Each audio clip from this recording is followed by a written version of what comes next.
નમસ્કાર દર્શક મિત્રો, હું છું રૂપલ લુણીચિયા. સંપૂર્ણ ન્યૂઝમાં આપનું સ્વાગત છે. ઉત્તર ગુજરાતને અડીને આવેલ પ્રસિદ્ધ પર્યટક સ્થળ માઉન્ટ આબુ અતિ ગરમીમાં પણ સર્વને ખુશનુમા ઠંડક આપતું સ્થળ ગણાય છે.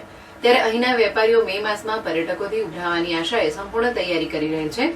બ્રહ્માકુમારીઝ મીડિયાના શશિકાંત ત્રિવેદીના જણાવ્યા અનુસાર ગઈકાલે આબુ તળેટીનો ગરમીનો પારો 40 ડિગ્રીને પાર કરી ગયો હતો તથા આબુ પર્વતમાં 34 ડિગ્રી રહ્યું છે. વર્તમાન સમયે વેકેશન હોવાથી બ્રહ્માકુમારીઝના શાંતિવન, માનસરોવર સહિત 5 સ્થળો પર યોગ શિબિરમાં દેશભરના 13,000 શિબિરાર્થીઓ આવેલ છે.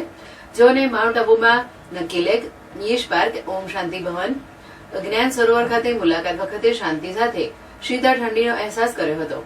ખાસ કરીને ગુજરાતમાં પણ 7 મેના રોજ ચૂંટણી પૂર્ણ થતા અને અતિ ગરમીથી રાહત મેળવવા વેકેશન હોવાથી પરિવાર સાથે ફરવા આવવાનું શરૂ થયેલ છે. આગામી સમયમાં ગરમીનો પારો વધવાની આગાહી વચ્ચે અહીંના વેપારીઓ, હોટલ માલિકો અને પર્યટકોમાં વધારો થવાની આશા સાથે સર્વ સુવિધાઓથી સજ્જ પોતાના એકમને કરી મોટી સંખ્યામાં શનિ રવિમાં પર્યટકો આવવાની આશા છે. અહીંના યશ પાર્કમાં આધ્યાત્મિક જ્ઞાન યોગ સાથે જ્ઞાન સરોવરનો અદભુત કુદરતી સૌંદર્યથી ભરપૂર દાદી જાનકી પાર્ક પણ દેશ વિદેશમાં ફૂલો ઝાડ સાથે પર્યટકોમાં આકર્ષણનું કેન્દ્ર બનેલ છે.